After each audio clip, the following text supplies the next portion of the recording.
만나면 좋은 친구 MBC.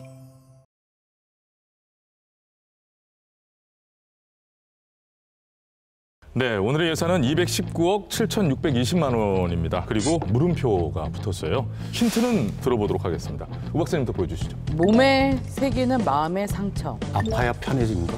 스스로 조절할 수 없는 충동. 소리 없는 아우성. 219억 원이 어떤 예산일까요? 오늘의 예산 화면으로 만나보시겠습니다.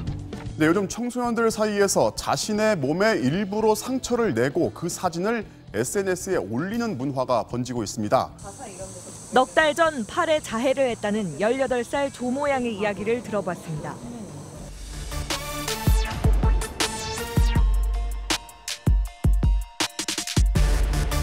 에도 뭐 우울계, 자해계라고 해서 우울한 사람들이 모이는 공간, 자해를 하는 사람들이 모이는 공간이 따로 있거든요.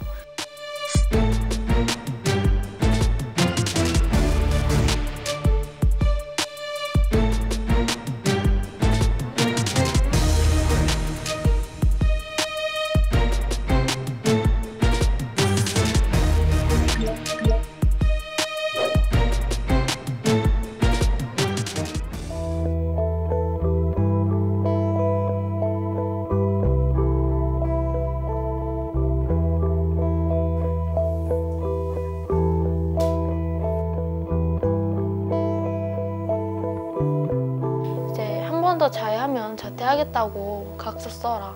약간 이런 협박까지 받았던 경험이 있어서 저에게는 학교가 안 좋은 추억들로만 남았어요.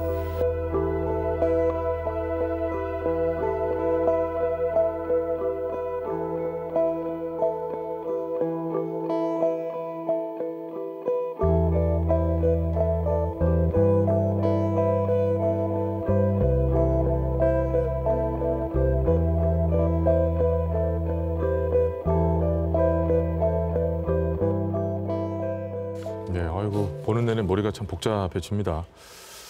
자, 정리를 좀 해봐야 되겠습니다. 일단 청소년을 돕는 체계가 크게 학교 안과 밖으로 나눠집니다. 먼저 학교 안의 제도를 보면은 교육청소관에 위클래스, 위센터, 병원형 위센터가 있고요. 그리고 학교 밖 청소년까지 이제 아우르는 게 지자체 소관에 청소년 상담복지센터, 정신건강센터 이렇게 되는 건데, 자, 하수정 대표님, 먼저 학교 안 지원 체계부터 한번 살펴볼까요? 네, 학교 안에는 위클래스가 있습니다. 그러니까 이 위클래스가 하는 역할이 이제 청소년들 대상으로 뭐 정신건강 프로그램도 하고요, 뭐 1:1 상담도 하기 때문에 학생들이 손쉽게 상담을 할 수 있다는 점에서 이점이 되거든요. 그래서 1차적으로는 위클래스에서 이제 자해로 선별된 학생들이 대응하게 되는데요. 그 심각도에 따라서 2차 기간 위상태에 연계를 하거나 아니면 좀 더 진료가 필요하면 3차 기간 병원 연계된 기관에 의뢰를 하게 되거든요. 예. 근데 이런 과정에서 위클래스 선생님이 좀 아이들 대응하는 과정에 약간 우왕좌왕하는 모습을 좀 저는 좀 볼 수 있었어요. 왜 그럴까요? 왜 그러냐면요. 이제 오는 4월이 되면 이제 우리나라 초, 중, 고등학교 경우에는 학생 정서 행동 특성 검사를 하잖아요. 아이들이 솔직하게 답변하면 진짜 많은 아이, 아까 말씀하셨던 것처럼 14%의 아이들이 선별돼서 나오는 건데, 위클래스에서 근무하신 선생님은 이제 전문 상담 교사 한 분이시거든요. 그러면은 이제 얼추 전교생이 200명이라고 쳐서 14%라고 하면 되게 엄청 많은 아이들이 나오잖아요. 그러니까 한 명의 선생님이 관리하기에 학생들이 너무 많다는 게 첫 번째 이유고요. 두 번째 이유는 이제 자해 같은 경우에는 신속하게 아이들의 현 상태를 체크해서 심각도에 따라서 연계하는 과정이 신속하게 이루어져야 되거든요. 근데 이제 이런 것을 돕는 이제 자해에 대응하는 매뉴얼이 있긴 있는데 좀 대략적으로 되어 있어서 선생님이 참고해서 이렇게 좀 처리하기에는 아직 준비되어 있지 않아서 난관을 좀 겪으시는 것 같아요. 예. 그 1년 365일 내내 상담을 해도 모든 아이들과는 얘기를 나누기 힘든 그런 현실인 것 같은데, 그런데 이게 위 클래스가 있고 위 센터가 있어요. 네네. 위 클래스에서 못다한 일을 위 센터가 보완해 주는 겁니까? 두 개가 어떻게 다른 거죠? 그러니까 위 클래스는 학교 안에, 교내 안에 설치된 상담실이라고 보시면 되고요. 위 센터는 2차 기관이거든요. 그래서 위센터는 이제 위클래스에서 의뢰된 아이들을 집중 케어하는 역할을 이렇게 하는 게 위센터라고 보시면 돼요. 예, 그럼 1차, 2차로 이렇게 되어 있는 건데, 이 1, 2차에 걸쳐 상담을 하고 이렇게 해 도움을 줘도 충분히 치유되지 않는다면 이제 병원형 위센터로 가게 된 건가 봐요. 그죠? 이게 3차 안전망으로 우리가 봐야 되는 걸까요? 대구와 부산은 조금 차이가 있는 것 같아요. 네. 대구는 좀 전에 VCR에서 봤듯이 병원하고 위센터가 있어요. 근데 부산은 병원이 위센터는 없습니다. 그래서 그렇지만 부산이 그렇다고 해서 이런 기능을 전혀 못하느냐? 사실은 그것도 아닙니다. 부산에도 정신건강 전문가 학교 방문 사업이란 게 또 있어요. 그를 통해서 지역의 소아정신과 전문의 거의 15명에서 20명 정도가 학교에서 의뢰가 들어오면 직접 학교를 찾아가는 시스템이 또 있습니다. 부산에도 그럼 차제 병원형 위센터를 건립을 하는 건 어떻게 생각하세요? 한번 고려해 봐야 될 문제이긴 하겠죠. 장단점을 그렇지만 조금 면밀히 분석을 해보고 어떤 게 더 유리한 측면인지를 한번 봐야 되겠고요. 병원형 위센터도 존재하고 찾아가는 지금 현재 서비스도 함께 이루어진다면은 더욱 사실 굉장히 이상적인 형태가 되겠죠. 각 교육청에는 선생님, 학생, 그리고 학부모를 대상으로 한 자해 예방 치료 가이드가 있습니다. 근데 이것만 봐도 대구시와 부산시의 태도가 사실은 어떤지 가늠하게 되는데요. 자세히 한번 제가 봤어요. 근데 대구시는 꽤 접근성이 좋은 것 같더라고요. 근데 부산시는 조금 형식적이거든요. 이미 청소년들은 자신이 어떤 정신건강을 서비스를 받을지 그리고 법과 제도가 어떻게 바뀌어야 될지 잘 알고 있습니다. 그동안 대화가 부족했고 일반적으로 의료 모델이라든지 위센터에서 일반적인 상담을 했기 때문에 숨어있는 오케이, 이번에는 자해에 대해서 안 적어야지. 그러면 난 관심병사가 되기 싫어. 라고 숨기는 형태가 있기 때문이라고 생각합니다. 자해하는 아이들을 위한 제도가 있지만은 그것이 충분치 않은 수준인 것 같다. 이런 얘기들이 계속 나오고 있는 것 같아요. 이 부분이 바로 여기 계신 전문가분들 그리고 또 현장 관리자분들의 의견이 일치하는 그런 부분인 것 같은데 지금까지 말한 제도들은 이제 교육청에서 운영하는 제도예요. 그러니까 청소년 중에서도 학교에 다니는 학교 안에 있는 이제 아이들이 이용할 수 있는 건데 오 박사님 그렇다면 학교 밖 청소년들을 위한 제도들은 뭐가 있는지를 한번 살펴봐야 될 것 같아요. 학교 밖 청소년들까지 아우르는 사업은 지자체 산하의 청소년 상담 복지센터 그리고 정신건강센터에서 시행하고 있습니다. 근데 우리는 청소년 정신건강 사업 중에서도 자해하는 청소년을 위한 그 사업 부문을 자세히 들여다봐야 되는 거잖아요. 각 센터에서 하는 자해 청소년 지원 사업들을 저희가 이제 정보공개 청구를 해서 답변을 받았습니다. 부산시는 정신건강센터에서 하는 사업이 6개, 청소년 상담 복지센터에서 하는 사업이 1개고 대구시는 없습니다. 예상과 좀 다르네요, 이 부분은 또. 네, 물론 이제 상담 전화나 긴급 대응 체계에 대한 청소년들이 자해로 고민할 때 찾을 수 있는 사업들이 있긴 있어요. 근데 이 사업들은 모든 청소년을 대상으로 하는 사업인 거고 자해 청소년만을 대상으로 하는 사업은 앞서 말씀드린 것처럼 정신건강센터 6개, 청소년 상담센터 복지센터 1개가 있는 거죠. 근데 저만 이런 생각을 하는 것은 아닐 것 같은데요. 제가 만약에 자해로 인해서 누군가에게 상담을 하고 도움을 요청하고 싶은 그 청소년의 당사자의 입장이라고 하면 정신건강센터, 청소년 상담복지센터 둘 중에 청소년 상담복지센터로 갈 것 같거든요. 근데 여기서 이용할 수 있는 거는 이제 지금 하나뿐인 건데 최현우 대표님은 어떻게 보고 계세요? 현실적인 한계가 있는 것 같아요. 부산시를 보면 각 구군 조례에 청소년 상담 복지센터를 두고 확실하게 컨트롤 타워 역할을 하게 되어 있거든요. 그런데 행정팀을 제외하고는 단 5명 정도의 직원들이 해당 지역의 모든 청소년들을 관리하게 되어 있습니다. 적게는 4,000명 정도, 그리고 많게는 6만 명 정도가 넘거든요. 이 많은 청소년들을 관리하기에는 턱없이 인력이 부족한 것이죠. 물론 이 청소년 상담 복지센터가 있어야만 분명한 것 같아요. 근데 과연 제대로 기능을 발휘할 수 있을까라는 의문이 드는 상황입니다. 부산시에 16개, 대구시 9개 이게 각 지역마다 센터가 있다고 해서 되게 세밀하게 또 이게 밀착 어떤 서비스 이런 것이 이루어지겠구나라고 생각을 했었는데 현실은 그게 아니었던 모양입니다, 고 박사님. 네. 혹시 여기 계신 분들 청소년 상담복지센터 개소 현황 보시면서 숫자가 뭔가 이상한 거 못 느끼셨어요? 뭐가요? 부산시 16개, 대구시 9개 이거 얘기하시는 거죠? 이게 어떤 게 이상한 거죠? 대구시는 시에서 운영하는 센터 1개와 8개 구군이 운영하는 센터 이렇게 해서 총 9개잖아요. 그런데 부산시는 시에서 운영하는 센터 1개까지 더해서 총 16개입니다. 16개 구군에서 센터가 없는 지역이 있다는 거죠. 그러네요. 하나는 빠지는 거네요. 바로 강서구인데요. 부산시 강서구에는 청소년 상담 복지센터가 없습니다. 뭐 답변을 들어보니 에코 델타시티 건립 후에 그 안에다 센터를 짓겠다고 하는데 아이들이 쉽게 찾아올 수 있는 뭐 위치 좋고 터 좋고 뭐 이런 데도 중요하긴 합니다. 하지만 당장 도움이 필요한 아이들이 옆 지역인 사하구로 가거나 훨씬 더 멀리 부산 진구 점포동에 있는 부산시 센터까지 가야 되는 현실입니다. 예, 그럼 또 사하구 입장에서는 강서구 우리 저 청소년들까지 함께 돌봐야 하니까 일은 더욱더 많아질 것이고 청소년 상담복지센터 자체가 인력도 예산도 다 모자란 그런 상황이라고 하는데 최현우 대표님, 부산시 사하구는 그야말로 열일을 하고 있는 것 같아요. 어떻게 보세요? 네, 그렇지 않아도 제가 제작진이 보내준 취재 내용을 좀 봤는데요. 네. 부산시에는 눈에 띄는 지역이 사하구와 기장군이었습니다. 이 두 지역이 지자체 청소년 안전망팀을 운영하고 있거든요. 네. 청소년 상담복지센터가 아니라 구군 자체적으로 운영을 하고 있더라고요. 그러면 청소년 상담복지센터가 이렇게 커버하는 청소년 안전망이 있고 지자체가 따로 운영하는 또 그렇게 하는 청소년 안전망이 각각 있다는 네, 그렇죠. 청소년 상담복지센터에서 운영하는 청소년 안전망 사업에는 모든 지역에서 센터에서 다 하는 것이고 그 위에 구군에서 자체적으로 청소년 안전망 팀이 있는 거예요. 위기 청소년 발굴을 하고 또 지원한 사업인데 전국에서 한 20여 개의 시범 사업을 하고 있고 그중에서 2개 지역이 부산에 있는 사하구와 기장군입니다. 네, 청소년 1인당 약 200만 원 정도 예산을 투입해서 원스톱 서비스를 운영하고 있는데요.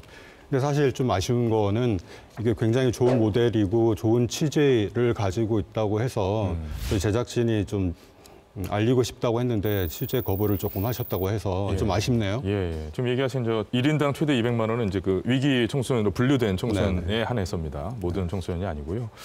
근데 이거 좀 이상하네요. 지금 보면 대구시에는 지자체 청소년 안전망 사업팀이 있는 곳이 없고요. 그리고 부산시에는 사하구 기장군 이렇게 2곳이 있어요. 많이 알려야 어려움을 겪는 청소년들이 많이 찾아올 거고 다른 지자체들도 금방 따라가고 이렇게 될 텐데 하 대표님 어떻게 생각하세요?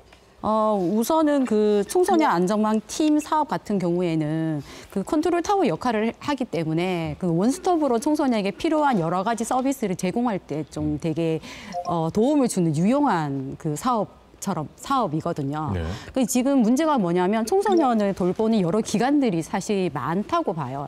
그래서 형식적으로 다 갖춰져 있지만 이런 기관들이 서로 협업해서 청소년 한 명에 필요한 여러 가지 서비스를 유기적으로 제공을 하고 있느냐라고 봤을 때 그렇지는 않을 가능성이 높아 보여요.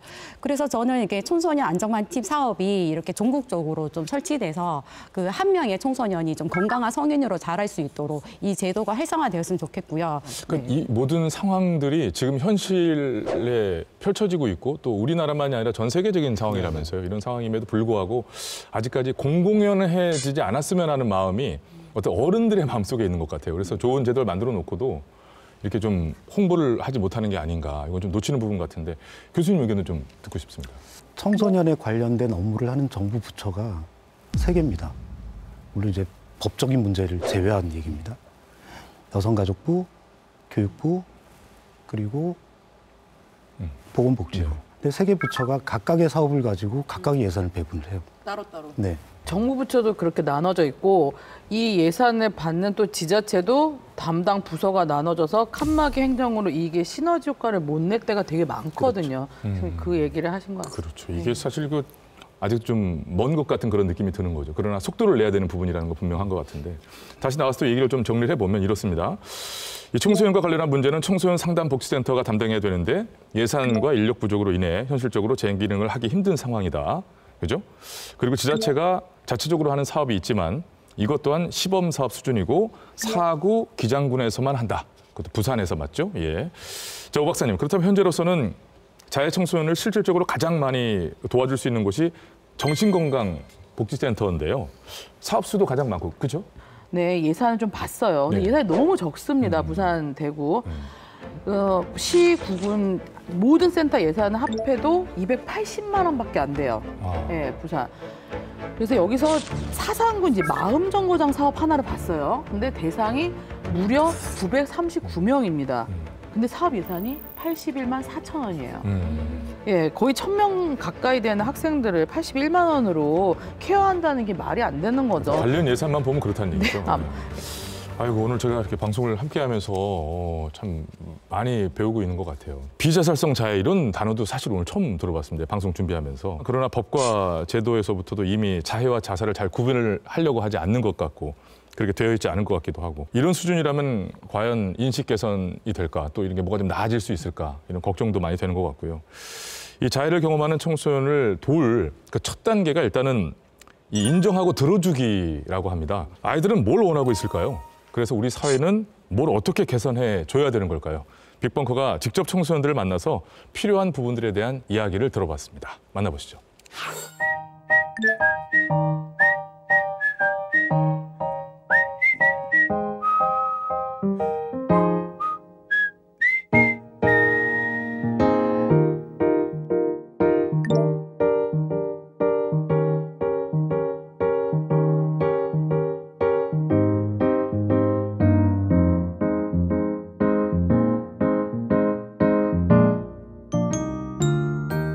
생각보다 분위기가 괜찮은 거예요. 그래서 계속 이어나가고 제가 말할 기회가 많아지니까. 근데 이게 사실 어떻게 보면 나 힘들다, 나 봐달라. 그냥 이렇게 부정적으로 표현할 수 있지만 긍정적으로 표현을 하면 남들에게 힘이 되기도 하는 거예요. 그래서 제 생각을 글로 쓰기 시작했고 그로 인해서 뭐 여기저기 많이 서서 발표도 해봤고 그렇게 이어진 거지. 저는 사실 처음에 커뮤니티가 필요했던 거예요.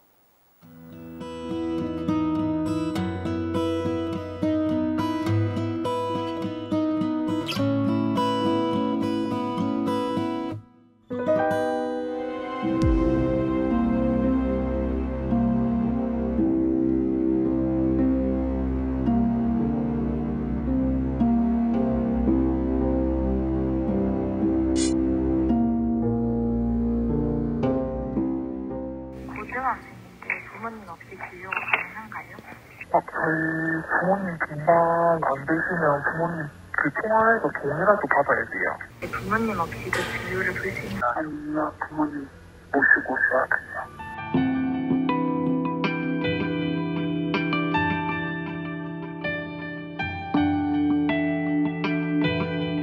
부모님이 같이 가야 되기 때문에 현재 치료를 받을 수 없다는 한계를 느끼는 청소년도 분명히 있단 말이에요. 그래서 부모랑 같이 가지 않아도 내가 스스로 정신과 상담을 받을 수 있다면 그건 정말 좋은 일이라고 생각해요.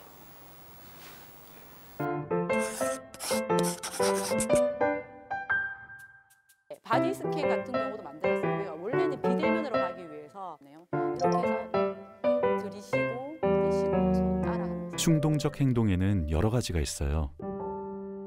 분노를 폭발적으로 표현하거나 충동적인 쇼핑, 폭식, 음주에서 자해까지 다양합니다. 멈추고 심호흡을 하면서 우리가 그 부교감식 연계를 활성화시키면서 이제 학생들이 상담을 거부했을 때 뭔가 이런 키트나 제품을 받았을 때 좀 안도감을 느낀다고 해요. 아, 그러면 내가 대면 상담은 좀 원하지 않지만 선생님이 알려주신 방식으로 일단 내가 집에서 해보겠다. 이렇게 이야기를 한 아이들이 있어서 결론적으로는 이런 컨텐츠가 상담과 연결을 해주는 것 같아요. 네, 그런 데 효과가 있었습니다. 네.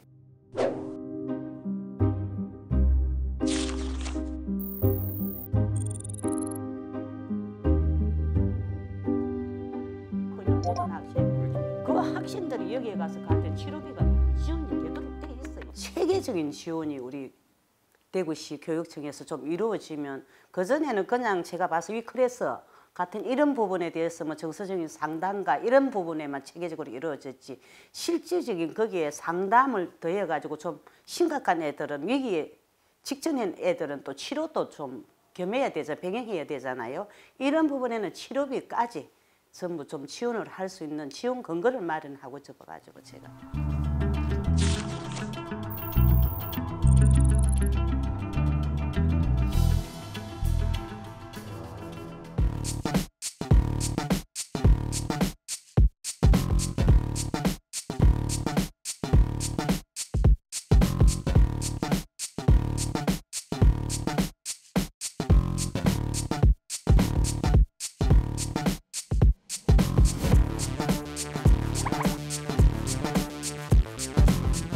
어릴 때부터 나의 정신건강은 어떤가, 나는 어떤 사람인가, 이런 교육들 저도 체계적으로 정말 했으면 좋겠고, 사실 그게 국영수보다 너무너무 중요하고 기본이 되는 이제 삶의 자산인데, 그런 것들을 확보해 줄 수 없는 그런 지금 좀 한계들에 대해서 사실 이게 정말 어떻게 보면은 고리타분한 얘기지만 인식 변화랑 같이 가지 않으면 받아들여지기 힘든 좀 그런 또 한계들도 있는 것 같아요.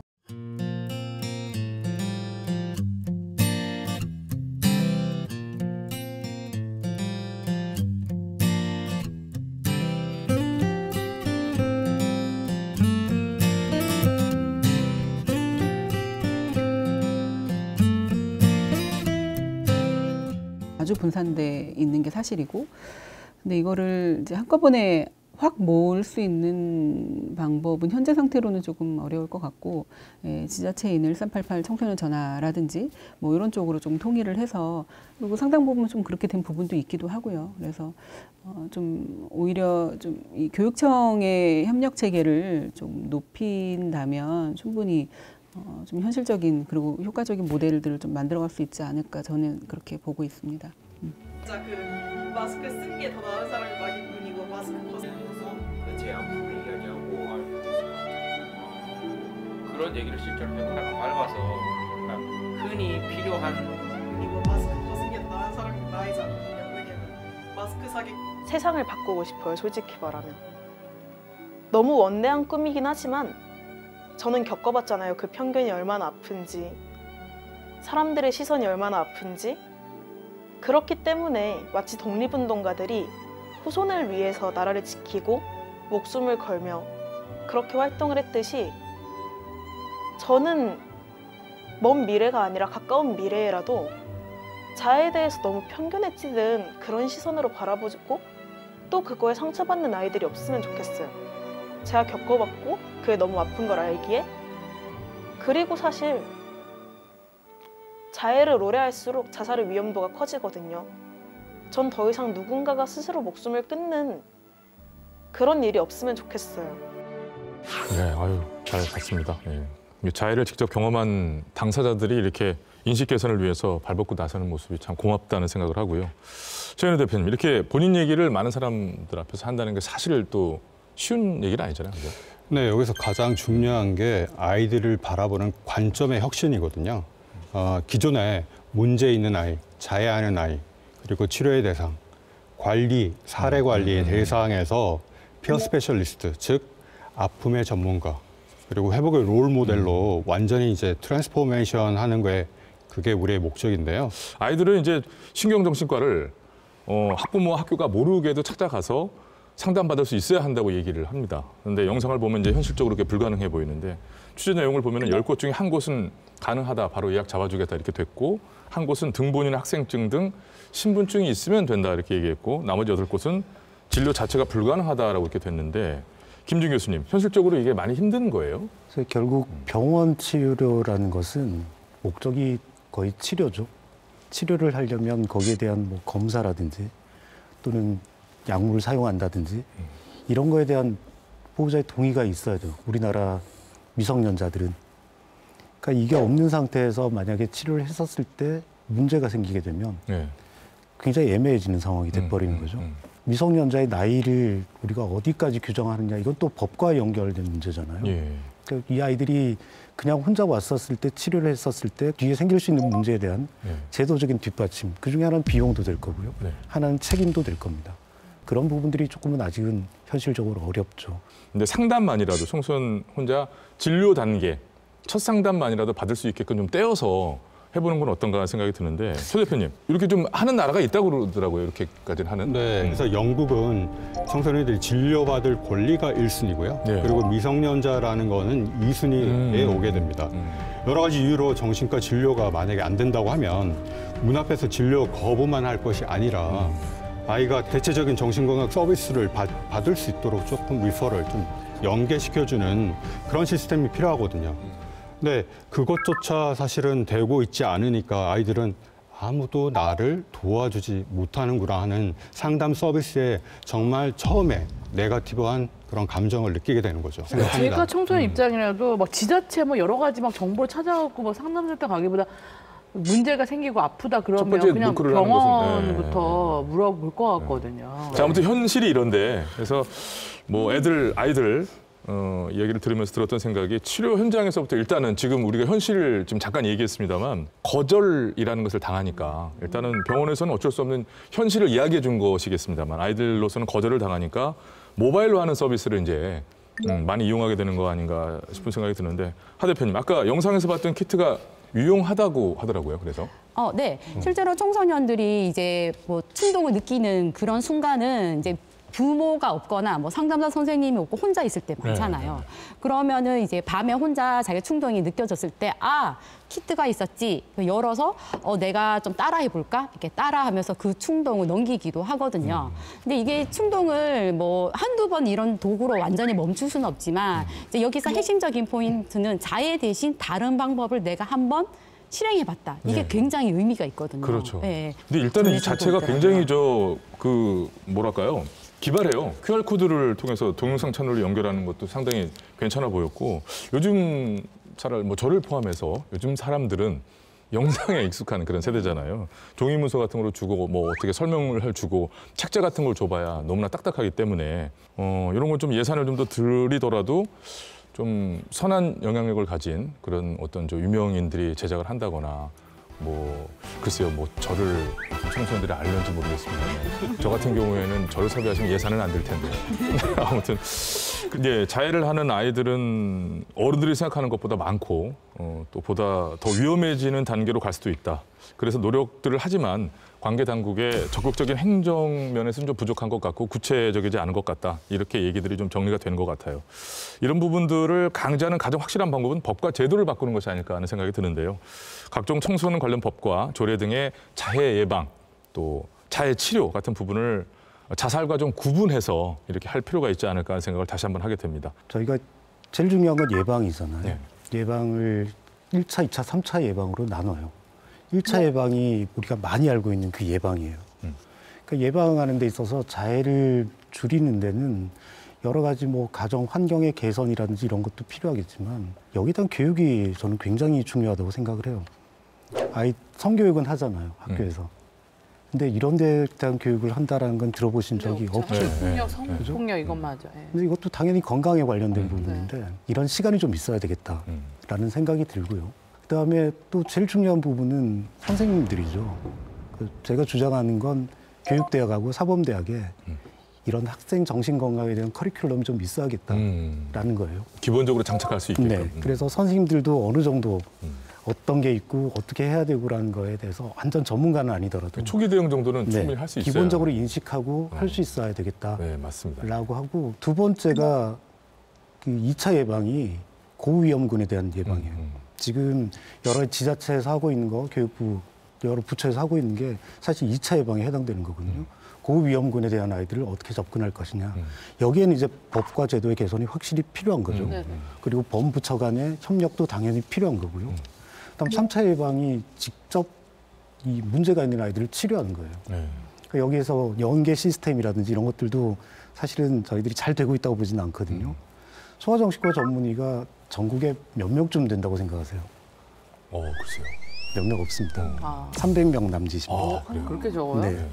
저는 이런 생각 하거든요. 그러니까 그 건강검진할 때 마음 검진을 같이 넣는 거예요. 네, 그러니까요. 네. 그래서 그냥 최근에 내 기분 상태가 어떤지 이게 이제 위험한 수준의 스트레스를 경험하는지를 검진해서 꼭 문제가 있는 사람만 상담과 진료를 하는 것이 아니라 좀 내가 좀 더 이렇게 행복하게 살기 위해서 또는 좀 성장하기 위한 목적으로도 검진이 좀 일상생활의 문화로서 받아들여졌으면 좋겠어요. 제작진들이 취재 중에 들은 얘기라고 하는데요. 이제 애들이 신경정신과 진료 시간을 잡아야 되는데 학원 시간 때문에 잡을 수가 없다고 얘기를 했대요.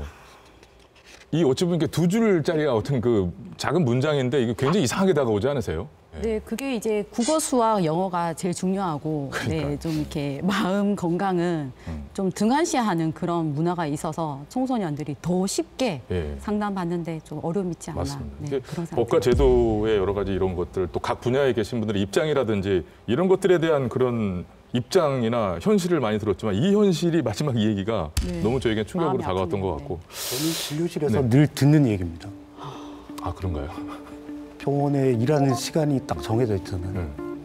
근데 병원을 오려면 학원을 빼고 와야 되는 거죠. 근데 보호자들이 그것 때문에 아이를 안 데리고 오는 경우가 생기거든요. 자살이라든지 뭐 자해라든지 이런 위험들은 아이가 있고 없고의 문제예요. 그렇죠. 네. 이 문제를 학원 시간과는 바꿀 수 없지 않겠나 이런 생각을 하는 거죠. 자, 이렇게 참 너무나 와닿는 말씀이셨어요. 지금까지 청소년 자해 실태부터 치료를 위한 시스템, 또 예방을 위해 나아가야 할 방향 등등 많은 얘기를 나눠봤습니다. 이제 마무리할 시간이 이제 다 다가왔거든요. 마지막으로 꼭 하고 싶은 말 남겨놓으신 거 있으시면은 한 말씀 좀 주시겠습니까? 저는 사회자님께 질문하고 싶습니다. 네. 만약에 투자 대비 40배 수익이 나는 사업이 있다. 그럼 투자하시겠습니까? 얼른. 네, 그렇죠. 돈 꺼서 하겠습니다. 맞습니다. 청소년 정신건강에 대한 조기 예방, 그리고 조기 교육은 정신건강 영역에서 투자 대비 사회적 ROI가 가장 큰 영역입니다. 런던 대학교 정경대학교에서 연구한 바가 있습니다. 정신건강 조기 치료에 1파운드를 투자했을 때에는 18배의 효과가, 그리고 정신건강 교육에 투자하면 44배의 사회적인 수익을 얻을 수 있다고 하는데요. 우리나라는 사실 경제적인 선진국은 분명합니다. 그러나 정신건강과 여러 가지 우리가 나눴던 편견들은 아직 후진국, 20년 정도 정신건강 선진국에 뒤져 있다고 보는데요. 형식적인 사업뿐만 아니라 사회적 임팩트가 많은 측면으로 이렇게 투자가 필요하다고 저는 생각합니다. 네, 고맙습니다. 자, 다른 분도 한 말씀씩. 우리가 아이들을 되게 어리다고 생각하잖아요. 근데 어릴 때부터 그 아이를 봤기 때문에 그 아이가 계속 머릿속에 어리게 남아있을 수도 있거든요. 근데 실제 청소년들을 면담을 해보면 아이들은 굉장히 똑똑합니다. 그리고 자기 미래에 대한 걱정을 생각보다 굉장히 많이 합니다. 맞습니다. 단순히 철없는 아이들의 행동이라고 생각하지 마시고 이 아이들이 좀 더 잘 살아가기 위한 그런 하나의 방편으로 우리가 이해를 하고 좀 더 어른들이 어떤 부분을 더 도와줄 건지를 고민하는 그런 사회가 됐으면 좋겠습니다. 고맙습니다. 좋은 말씀들 많이 마지막으로 또 해주셔서 큰 도움이 될 것 같다고 생각이 들고요. 오늘 이 시간도 이렇게 마무리해야 될 때가 됐습니다. 현실이 힘들고 또 한계도 있고 하겠지만 이 부분만큼은 더욱더 우리가 인식을 바꾸고 또 예산 또한 투입이 되어서 조금씩이나마 개선이 되었으면 하는 생각이 더 많이 드네요. 자, 여러분들도 한 줄 평씩 하셔야 되는데 빅벙커 공식 숙제입니다. 아까 이쪽으로 갔으니까 힌트 때 그죠? 반대로 한번 가볼게요. 아이들의 정신건강에 투자하는 것은 대한민국에서 가장 사회적 가치가 높은 사업이다. 낙인과 편견 없이 스스로 마음을 돌보시는 세상을 만들어 갑시다. 한 아이가 태어나면 마을이 아이를 키운다라는 말이 있죠. 그렇게 잘 키운 아이를 청소년이 되면 국가가 잘 지켜줬으면 좋겠습니다. 말씀들이 너무 와닿습니다. 마지막에 하니까 불리하네요. 앞에서 다 얘기해요. 이거 불리가 어디 있어요? 빨리 하세요. 나라의 미래는 청소년의 정신건강, 멘탈 헬스에 투자하시고 우리 청소년에게는 마음의 정원을 주셨으면 좋겠습니다. 네, 고맙습니다. 자, 어른들은 말합니다. 아이들에게 미래 재산이 자산이다, 이 나라의 미래다라고 얘기를 하는데 막상 아이들을 제대로 돌보는 데에는 조금 글쎄요, 우리가 최선을 다하고 있는가 하는 그런 의문을 갖게 됩니다. 온몸을 다해서 표현하는 이 아이들의 목소리를 우리는 왜 듣지 못했던 것일까? 지금 이 방송을 보신 이 순간 자해를 겪고 있던 그렇지 않던 간에 곁에 있는 우리 아이들에게 격려와 응원의 한마디를 넌지시 던져보시면 어떨까 하는 생각이 들고 좀 우리가 살펴봐야 될 것 같다는 생각이 들어요. 모든 아이들이 행복하고 건강하게 자랄 수 있는 세상이 오기를, 또 그 세상을 만들기 위해서 관계기관 그리고 어른들이 보다 적극적으로 나설 수 있는 그런 사회가 되길 바란다는 말씀을 드리면서 오늘은 이만 인사드리도록 하겠습니다. 자, 예산 추적 프로젝트 빅벙커 다음 시간에 또 새로운 예산으로 잘 준비해서 돌아오도록 하겠습니다. 시청해주신 여러분 고맙습니다. 행복이란 무너진 마음 위에 쉬지 않고 예쁜 꽃을 심는 것